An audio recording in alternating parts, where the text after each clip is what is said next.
So for anyone who doesn't know me, I'm Celinda Jungheim. I live in the Los Angeles area.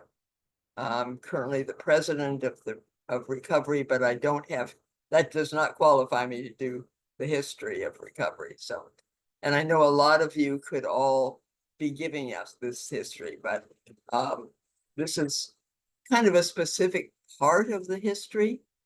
And we will take some questions at the end. So please, if you would just write down your questions, we'll do them toward the end. So what I wanted to focus on is how Dr. Low really revolutionized the psychiatric care and really started the consumer movement. Those were things so unheard of during the time of when Dr. Low came on the scene.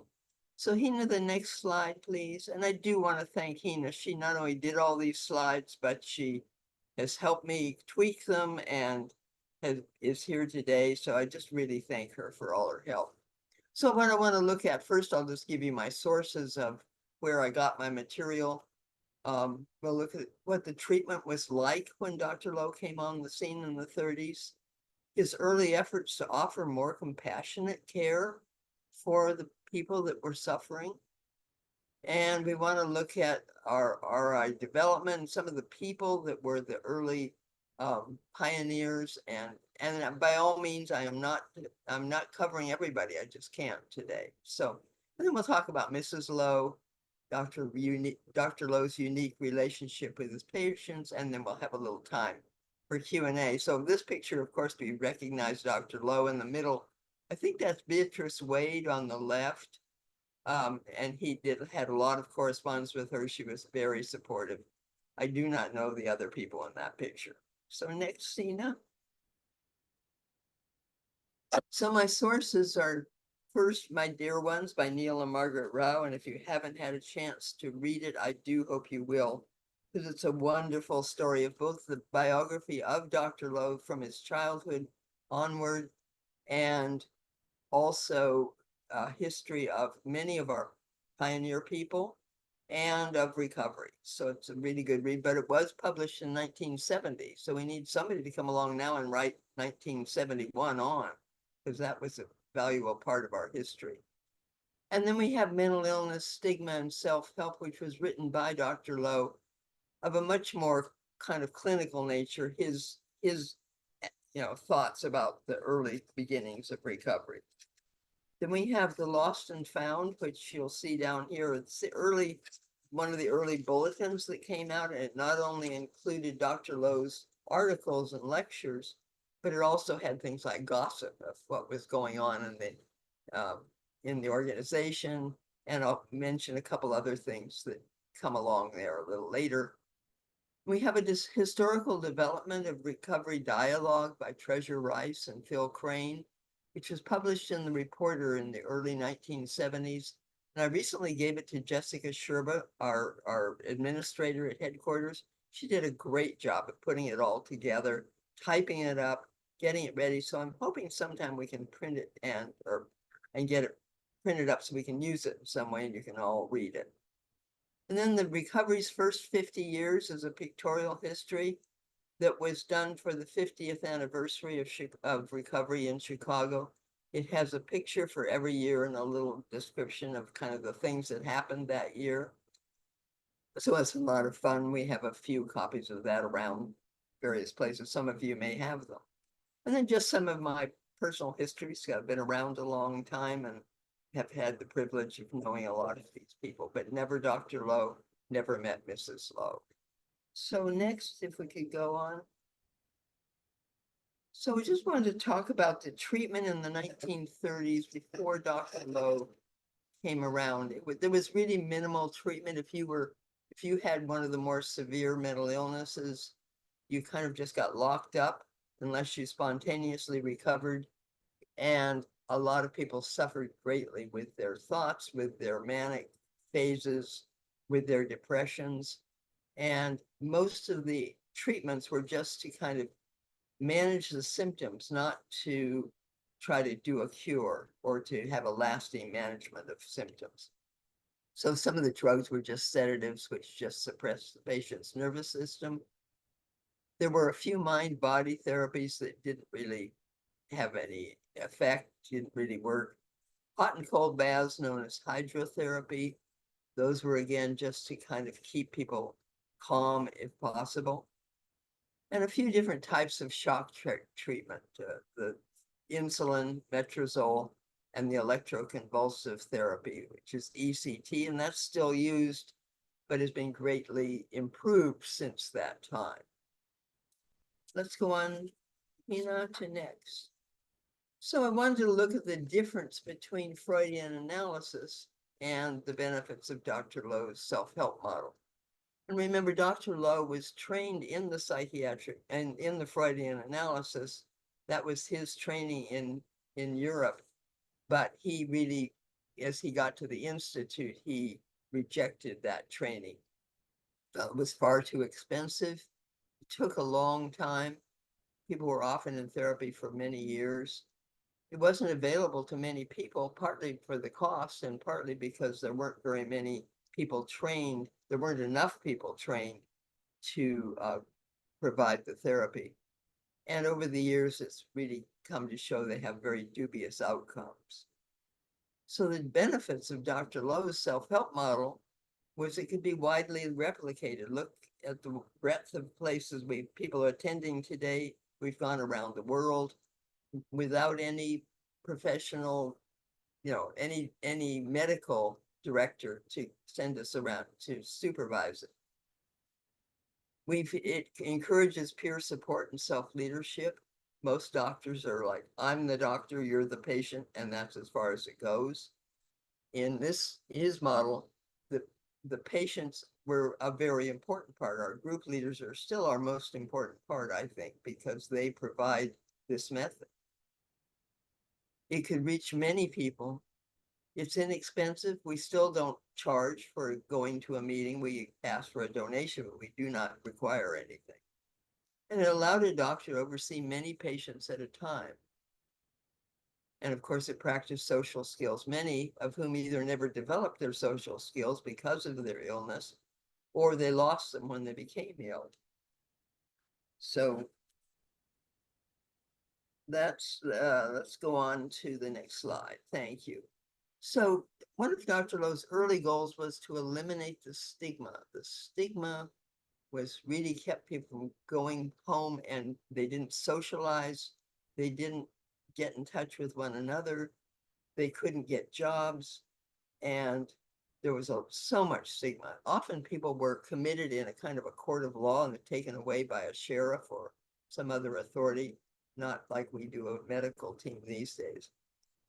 And people were treated with suspicion and as violent and dangerous. And we know that most people with a mental illness are not violent and dangerous. So in Dr. Low wrote in Lost and Found, our main objective is the fight against the stigma.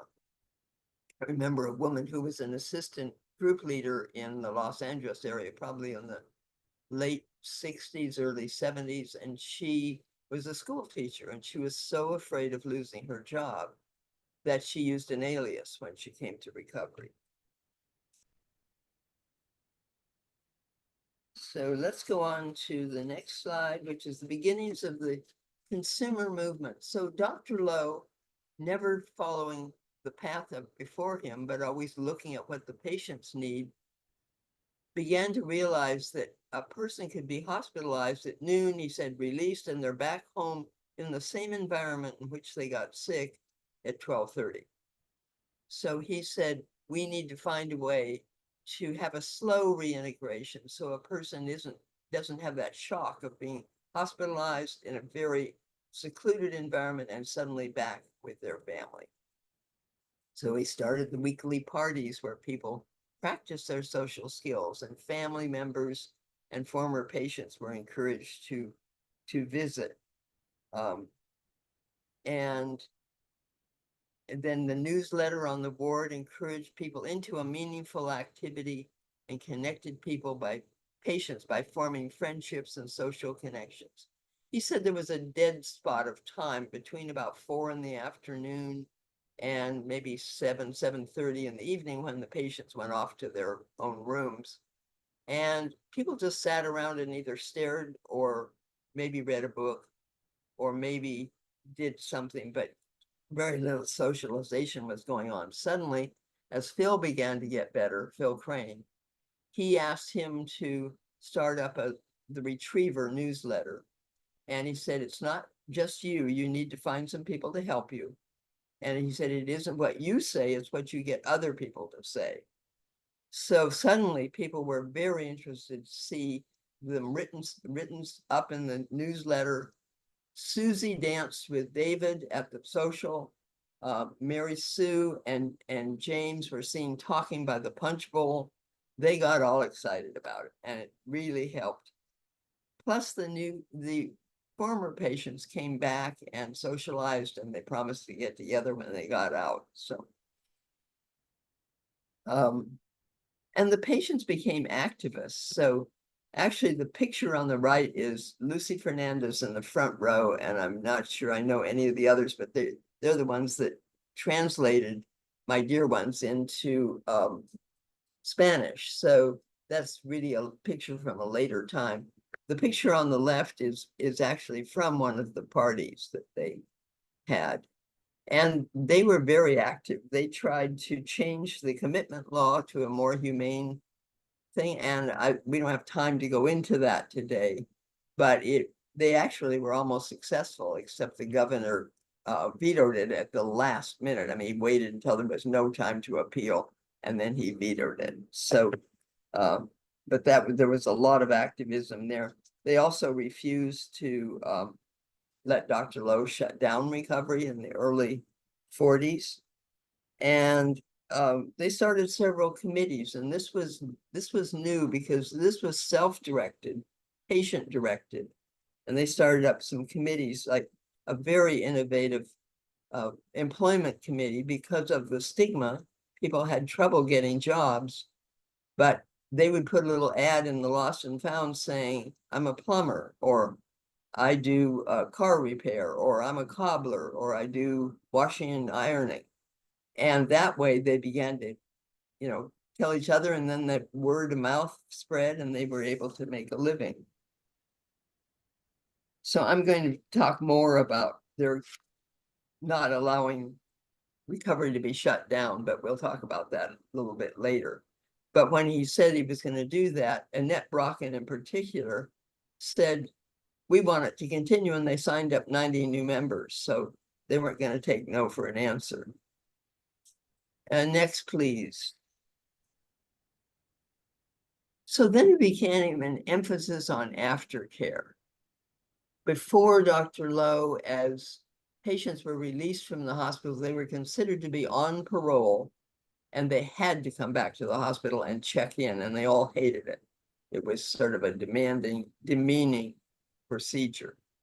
And instead, now patients wanted to come back. They wanted to hear Dr. Low's lectures. They wanted to get together for the socials events. They wanted to be able to discuss Dr. Low's literature. And so finally, and this picture on the right is also a little bit later. The person in the back that you see is Doug Elbert. He was from Texas, and he was an early executive director for recovery. And next to him is Phil Crane, who's our first director of leader training. Next to him was his wife, Maxine. And I haven't been able to identify the people with their backs to us. I could make some guesses, but I won't do that.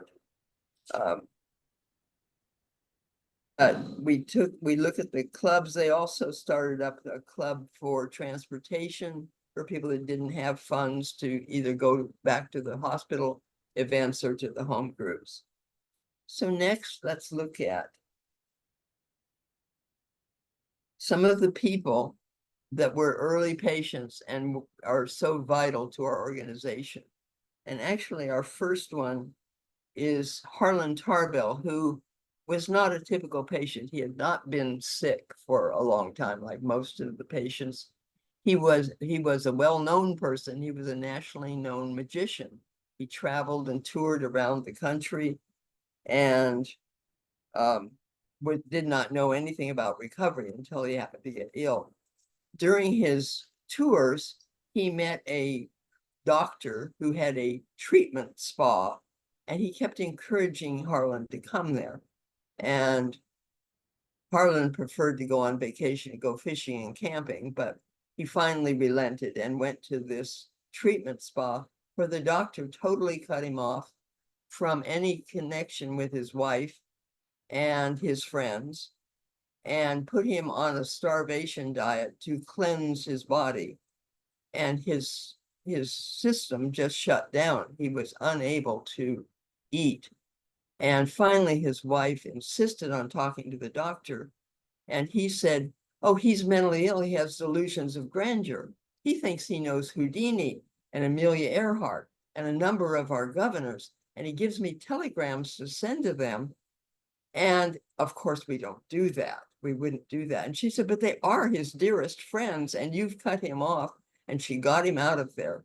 But when he went home, he really was unable to get going on eating again.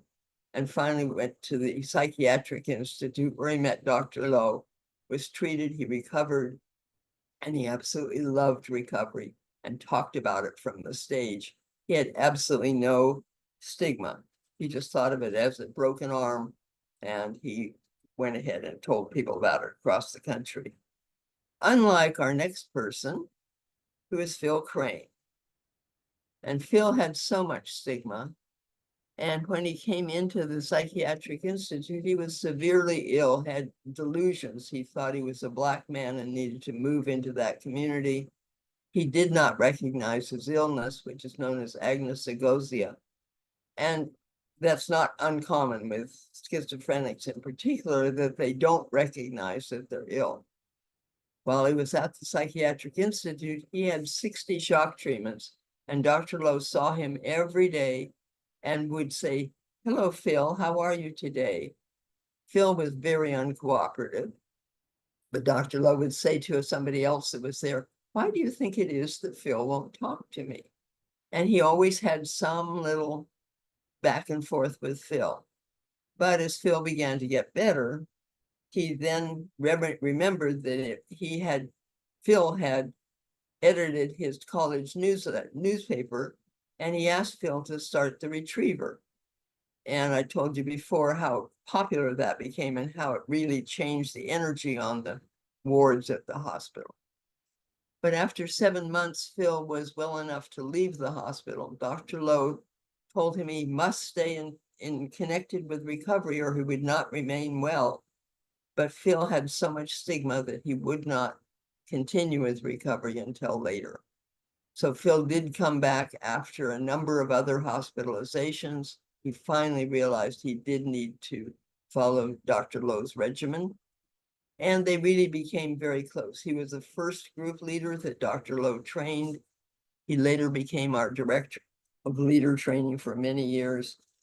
And as Dr. Low was ill that last few months of his life, before he went off to the Mayo Clinic, Phil went every day to the hospital. And Dr. Low always had some notes for him. They would talk about how the meeting went. Dr. Low wanted to know exactly what examples were given, how it was handled. He always said to Phil, keep it simple, make it very average. It's not what you say, it's what you get someone else to say. So they were very close, and it was, of course, a huge blow to Phil and all the others when Dr. Low did pass away. I just remember that Phil and Maxine used to go to San Diego in the winter to visit Betty Keniston, who's another pioneer, wonderful person, who was a president of recovery.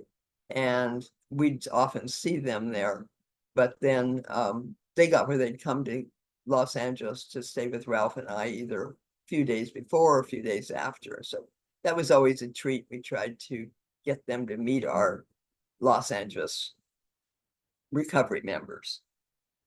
So let's go on to Annette Brocken, who to me never has gotten as much recognition as she deserves because she was truly vital to the development of recovery. She was a brilliant woman. And Annette had very severe colitis, and doctors I mean, she had colitis, but she agreed to be hospitalized because she realized that her real problems were psychological. So she was severely underweight when she was admitted. She didn't particularly like Dr. Low. She saw him in a rather negative light. She thought he was rather brusque and very abrupt. And then when somebody said, criticized Dr. Low, he said, if your car doesn't work, you take it to a professional and you don't tell the professional how to fix it. And he said, I'm the professional here. And she realized how much sense that made, and that he was totally unabashed by somebody criticizing him. And so she really became a very devoted, and became I think I mentioned earlier, she refused to let Dr. Low shut down recovery in 1942. Dr. Low had hoped to get a commission in the armed services for the medical corps, and that was denied him. And so when he came back, she encouraged him. By this time, recovery was a separate organization outside of the Institute. She encouraged him to not only continue his Saturday lectures, but to start up some other lectures, and then to have some home groups. And she said, I think we should have like 15 home groups with maybe no more than 15 people in each group. She had it all organized and finally talked him into doing it. And he realized then he was going to have to do some leader training. So let's go on to Frank Rutchford. I put Frank in mostly because we have so many examples of Frank in mental health rebuild training, and also his wife, Harriet, that he met in recovery. But Frank also didn't like recovery and Dr. Low, but he liked the people that came. And we've learned over the years, we often have people who come and they just come back for the sociability of it. They like the people and they come long enough that they finally begin to really learn the method. We have examples from Frank, like procrastinating and doing the newsletter stencil, filling the sugar bowl, meeting his mother, offering to have Harriet mail the letter, all those with his temperamental deadlock with his mother. So feel familiar with him. And let's go on to Maxine White, who became Maxine Crane in 1963. Maxine is shown on the right side of this photo. Of course, Dr. Low on the left. And she was a widow. She lived in Kentucky, Louisville, Kentucky, and worked for Montgomery Ward. But she had many symptoms, and every doctor just said, I don't know what that is. I think it must be nervous. I can't find any physical problem. And by the time she got to Dr. Low, he was her 112th doctor. So she'd suffered for about 9 years. And then she read an article about Dr. Low in recovery, and she called him and asked if she could come to Chicago for his treatment. And he discouraged her because it was 1945, right after the war, and housing was very difficult to get. He was afraid she'd get lost in the big city. So he encouraged her to find help, and she could, read some of his articles and get some help. But she went on still seeking more help. And a couple of years later came across the article again. She took it to her doctor, her current doctor, and he said, you can either be hospitalized here at Vanderbilt and we'll do our best for you, or you can go to Chicago and see Dr. Low. So she decided to come to Chicago without telling Dr. Low. She had Montgomery Ward transfer her to the Chicago office.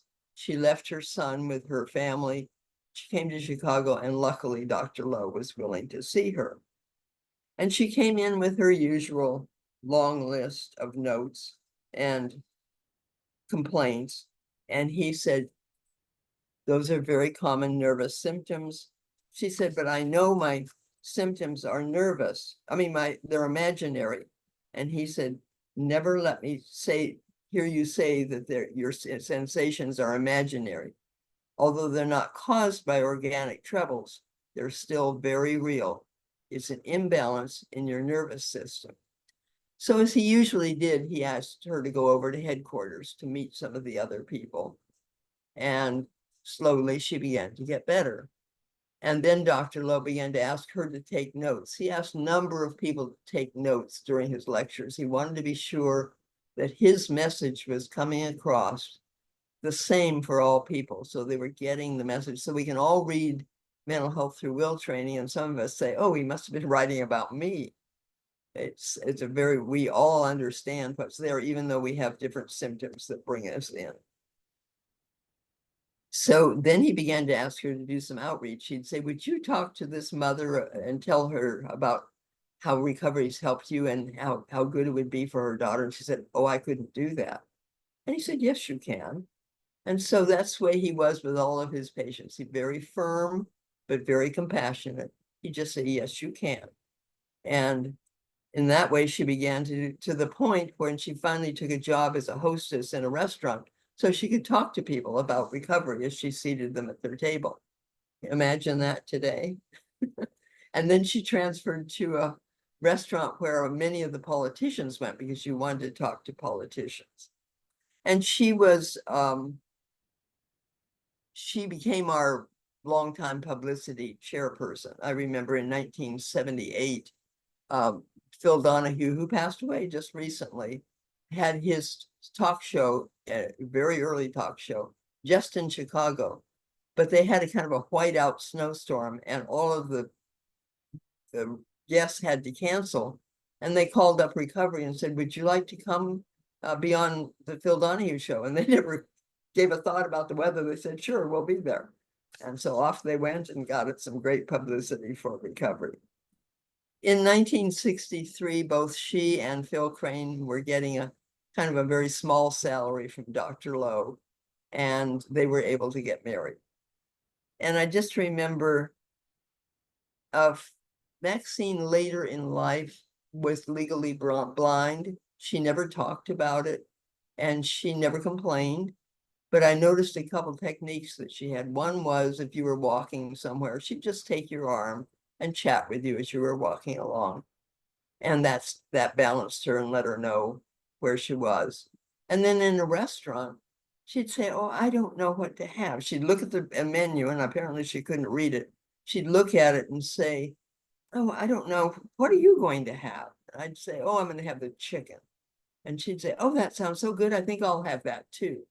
Then I began to realize what she was doing. So I'd say, I'm having trouble making up my mind between the chicken and then there's this really nice shrimp salad and, something else. I don't know what. And she'd say, oh, I like the idea of the shrimp salad. I'm going to get that. So she coped very well with her disability that she never complained about. And let's go on to Caroline Phillip, who I also never met Caroline. But she became our office manager. She came to Dr. Low in 1944. She'd suffered for 9 years, and her doctor sent her, telling her that Dr. Low was a nerve specialist because she wanted nothing to do with a psychiatrist. So she came in and she saw Dr. Low, and she started to list all of her complaints, and he listened for a short time, and then he said, you will get well in recovery. And then she noticed his psychiatric diploma, and she left very angry and refused to come back, even though she liked what he had to say and liked him. But she suffered on for another month and finally humbly came back and asked Dr. Low to see her again, which he did. And then he saw her, and her symptoms were so bad that he thought she should be hospitalized, but he was very concerned about people that couldn't afford that. So he asked her husband if he would bring her to the recovery meetings and lectures. And eventually he asked him not to bring her so she could become self-reliant. And then she was one that he asked her to take notes. And then he asked her to go to the library with him to copy down some information. And the first few times were very painful for her. She suffered so, and he'd say, you can do this. just write one more address for me. And pretty soon she was able to go on her own, and she was deciding what things she should make notes of. So, and as I say, she became our longtime office manager. And then we have to talk about Treasure. And I can't think of anybody who is more aptly named than Treasure. What a wonderful person she was. So this picture is obviously Treasure on the left and Dr. Low on the right. And they are out at the beach, I think, one of the Dr. Low always dressing rather formally to go to the beach. Nobody ever saw him in his swim trunks. But she was a very sensitive, sickly child. She had panic attacks. She was very shy. And she just suffered so as a child that her mother, even while she was in elementary school, kept her home for a full year, kind of treated her as an invalid. And spontaneously, she seemed to come out of that. And so she had a long spell of wellness through her high school years and even into college. She went to University of Michigan, and then she even became a big band singer one summer, had a wonderful time, something she and my husband used to talk about because my husband was also in the music business and they loved that music. But as the band, she came back to school, went back to Michigan State, but finally she needed to go back to Bad Axe, Michigan, where her mother lived. She had a dress shop and she needed Treasure's help in running the dress shop. And she became engaged to a young intern named Bill Rice. And for those of you that know Joan Rice, Joan married Bill's brother, John. So Treasure and Joan became sisters-in-law. So she was spontaneous and happy. She'd gotten married to Bill and doing very well. One day she suddenly had like a panic attack and it went away. But as we know these things do, a few weeks later, they came back. And then they came back more often until she was back in her old system of trembling and fear.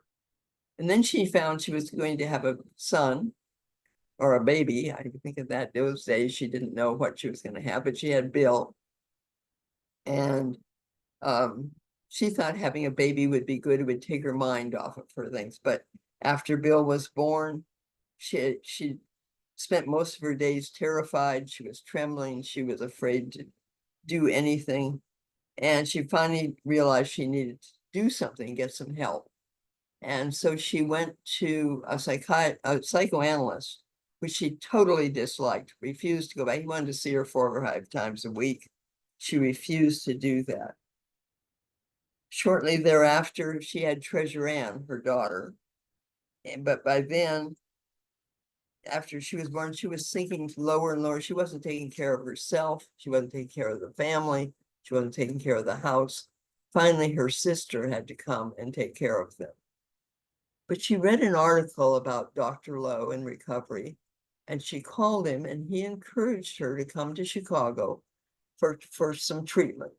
And her husband was kind of dubious, but he agreed, and they went. She was so afraid. She feared all the way there. One of her real strong symptoms was eating in front of other people.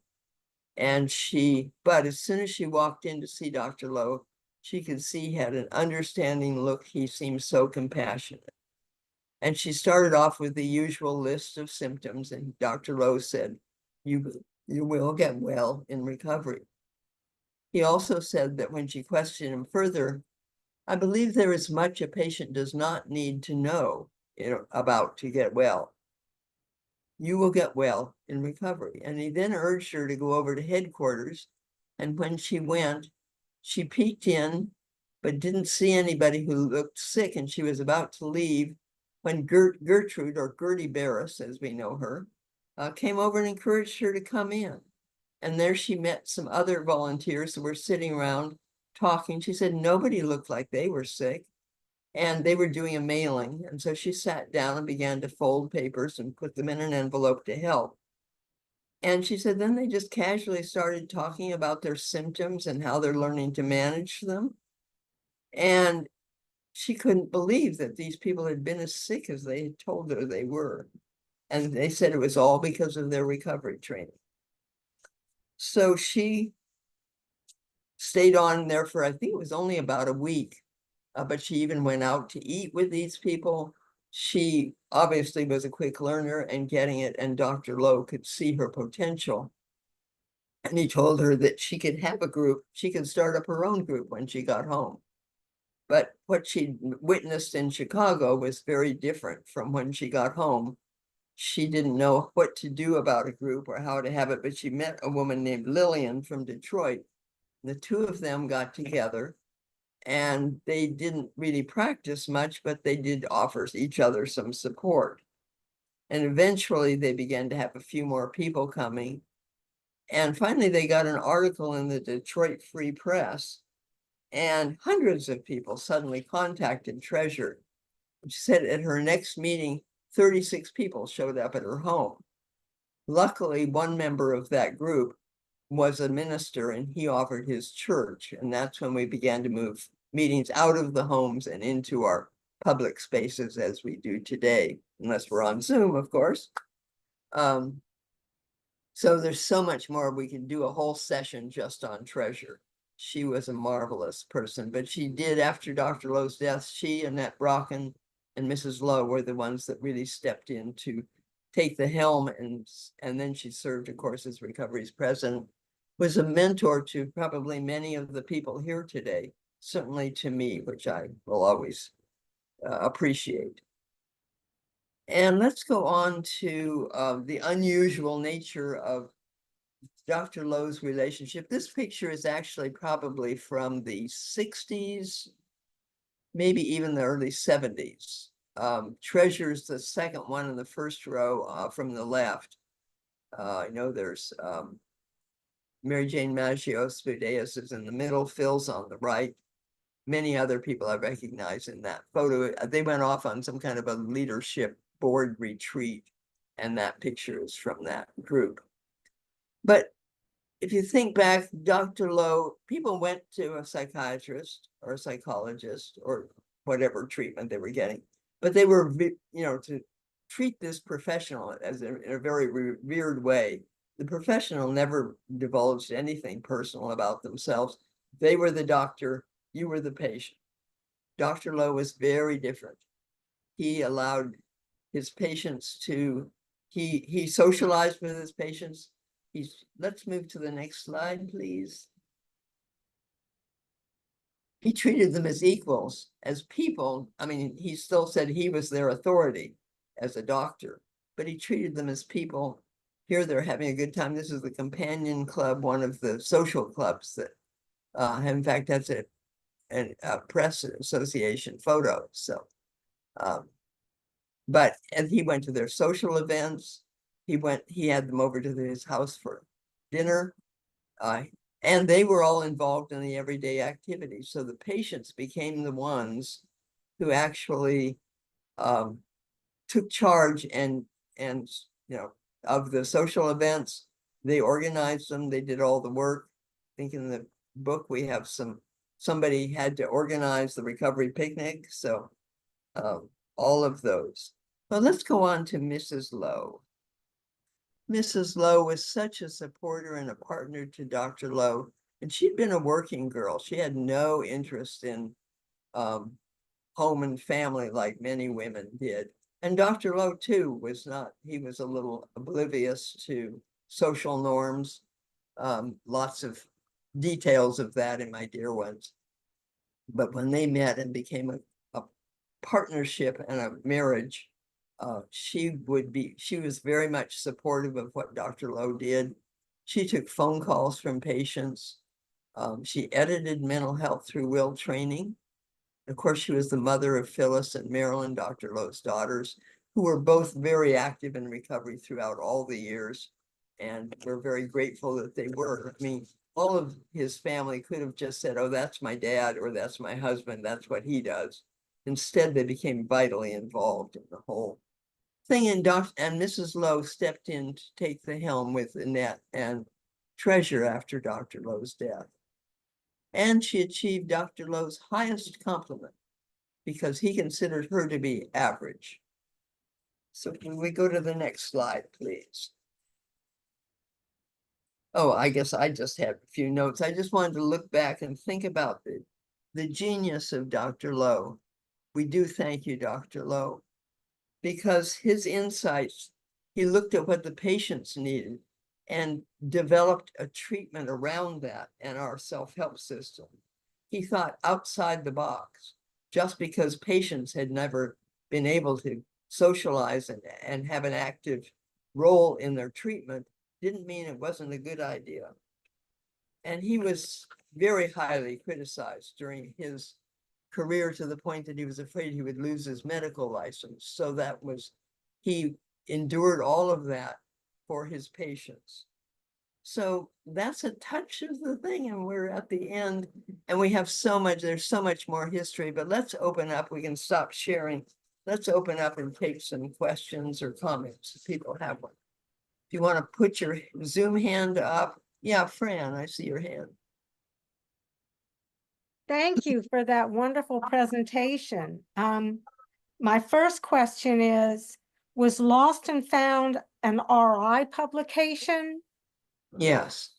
Yeah, that's what Dr. Low had started he had Phil started on the ward there at the Psychiatric Institute. Was that before the retriever? I think that was the retriever. Oh, excuse me, you asked about Lost and Found. The retriever was what was started on the ward, and Lost and Found came after that. Yeah. Sorry about that. Yeah. Also, consumer. Did Dr. Low say that word? And do you know where it came from? Yeah, I don't think he probably coined that word. He still called us his patients. My dear ones, he called us. But I think consumer came along later. There have been a number of words, but I think that is a term we use now that we didn't use then. One more question. Was your Ralph in RI? Yes, we met at Camarillo State Hospital. He was in the group that used to come up and visit the recovery meeting once a month. And he was the first person that came from the outside that I met. And so when anybody would ever ask us how we met, he'd say, I discovered this girl in Camarillo State Hospital, which people thought was a little, but I'd say it's true.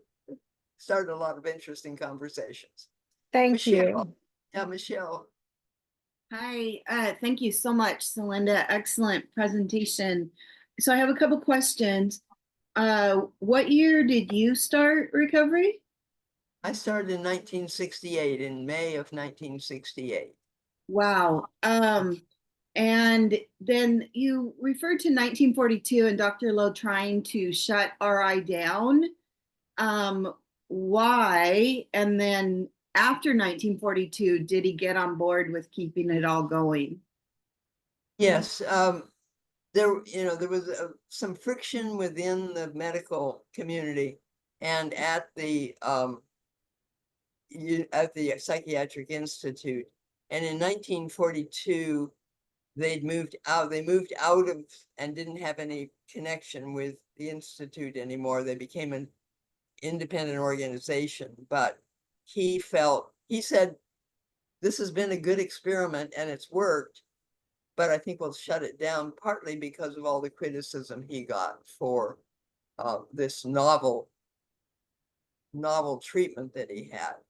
Then when he didn't get the commission in the medical corps, he came back, and Annette really encouraged him to keep recovery going, to start up the home groups, to train some leaders. And of course, after that, he was totally on board to develop this organization. Lisa. Yeah. I always learn so much more. I always think I know so much, but Celinda, thank you, as always. Endorse. I had the privilege of meeting Maxine, and she called me the West Coast Maxine. And so she was really, even when she was as sick in a retirement home, she was still sharing recovery. She told me she had brochures at her table. But Yeah, my Dr. question, Oh, yeah, go go ahead. ahead. no, what were you gonna say? I was just gonna say, Dr. Lowe called her Maxine because of his, Oh, right, right, his, right. his accent. Yeah. I heard Dr. I think it was Marilyn one time share that Dr. Ellis and Dr. Beck always gave credit to Dr. Lowe. Is that true? Well, they did in, I think the first version of their book, they gave him credit, but that credit disappeared in later editions. So Okay, right. he should have kept it going and made it bigger. Wasn't the spot about helplessness and hopelessness coming from Dr. Lowe's, excuse me, personal experience when he was training as a psychiatrist and he got jumped on by a doctor when he'd uttered something about, that patient is whichever it was, hopeless or helpless. I get that confused. But it came from his own training, didn't it? I know the there is no hopeless case came from his training, in that he once diagnosed it when he was in school. He diagnosed a patient as being hopeless in front of that patient, and he failed the class. And he learned that no one is hopeless. So Thank you for Betsy? clarifying that. yeah. Hi, Betsy. I got the impression from reading My Dear Ones that the steps that we use today came directly from Dr. Lowe. Is that correct, or do you know, have they changed? Yes, in 1952, he set down the 4 steps in a different form than we use today. We used to have that example of home and tavern and whatever. But he was the one that developed the 4 steps and set out the rest of the format for the meeting and trained Phil in how to lead that meeting. It's why he would ask Phil very detailed questions about exactly what was said and how it was said. And so, does that answer your question? Yes, thank you very much. Okay. Eve, I've seen you a couple days in a row here. I know. Albert Ellis is considered the biggie in cognitive therapy. Did he and Dr. Lowe ever meet? Albert Ellis and I don't think so, but I don't know that definitively. yeah, But yeah, too bad he didn't give Dr. Lowe the credit he deserved. yeah. But apparently he had read Dr. Lowe, apparently. Oh, yeah, very definitely. All right, thank you. Thank you all for coming. It's fun to be with you, and I love sharing about recovery and hearing your thoughts about recovery. So thank you so much for coming.